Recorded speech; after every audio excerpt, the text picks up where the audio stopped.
I almost spent $1,000 on a new MacBook, until I asked myself one question: why am I buying another computer if I already have one? That question led me to the iPad Air M4, and now I generally understand why people love iPads.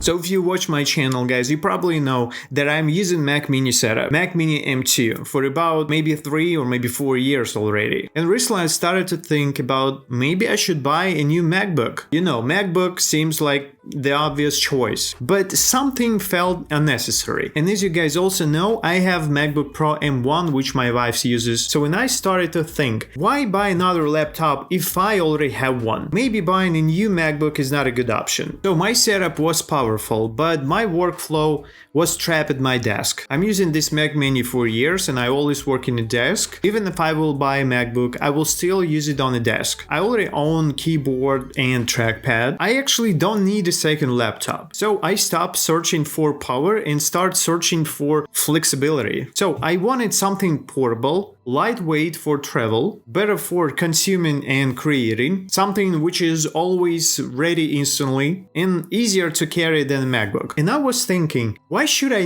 replace my Mac Mini with the MacBook if I can expand my Mac Mini workflow even more, which MacBook cannot do? So instead of buying a MacBook Pro, I bought an iPad. But before we start, guys, I noticed one thing that a lot of you guys who are watching me don't subscribe. I want to get 1000 subs really bad, so if you want to support my channel and be a part of this journey, please subscribe right now.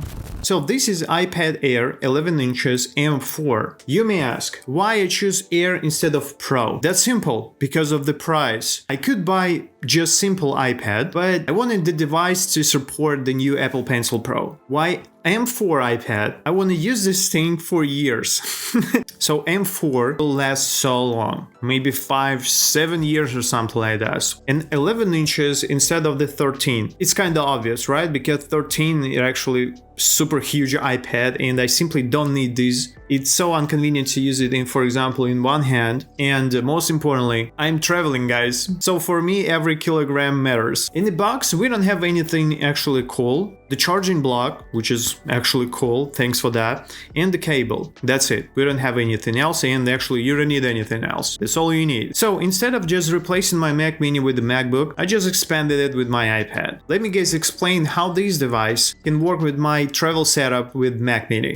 iPad not only device for consuming content, you can actually work with this thing. You can multitasking. You have Stage Manager, which help you so much to manage between windows, which I use 24/7 on my Mac Mini, so Stage Manager is like super crucial thing for me. The Safari actually feels like real desktop Safari, so I have no difference between using Safari on the Mac Mini or on my iPad, so kind of the same. The only problem I noticed, which freaks me out a lot, is that you sometimes some websites like YouTube link to the app. So if you have, for example, YouTube app and you want to press something, for example, on your channel in Safari, it will automatically redirect you to the YouTube app. I know a few methods how to avoid this thing, but actually, I don't know, it freaks me out every time. I already have keyboard and I already have a trackpad, which works seamlessly with this iPad. So I can, for example, place my iPad near my Mac Mini and simply squeeze my mouth through the portable monitor to my iPad, and I can, for example, navigate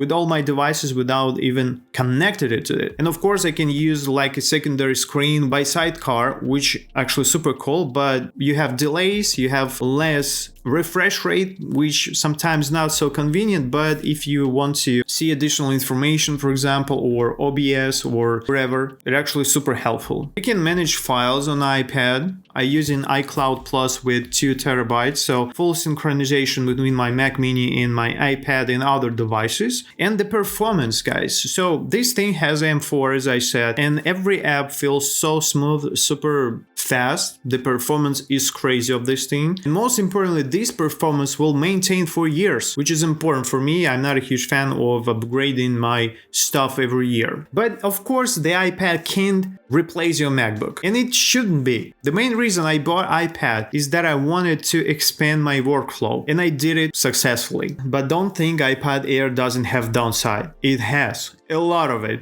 Of course, 60 Hz display. I don't know how to say that, but this is actually pain in the ass. Why we don't have dynamic refresh rate? Maybe in the future we'll have, but alright, let me explain how this thing feels like. If you just use an iPad, 60Hz is okay, so you won't notice anything strange, different, something like that. Actually smooth, fast, okay. But if I will use with my Mac Mini, like with a sidecar, like a secondary screen, my portable display has 144 Hz, and when I switch my mouse from this display to my iPad, I started to realize they're actually inconvenient to use at all. So yeah, you have delays, you have stutter in motion or something, actually inconvenient. But if you won't compare this refresh rate with other devices, you actually will good to go. More than enough to work conveniently. The another downside is that this iPad Air doesn't have Face ID. It has Touch ID. I don't know, guys, I feel myself pushed back like 10 years ago. What the hell? As for me, it's weird. But yes, you can live with Touch ID anyway, so it's not affecting your performance, it's just maybe convenience or something. The another weird downside I noticed, and I understand not a lot of people will notice that, I have Apple Watches, as you can see. They're just simple ACE Apple Watches, which is super cool. I use it still like 4 years or something. What can I do with this? I can automatically unlock my Mac Mini and I can automatically unlock my iPhone. So I don't need to type passwords using Touch ID or Face ID or wherever. It just unlocks automatically, which is super convenient.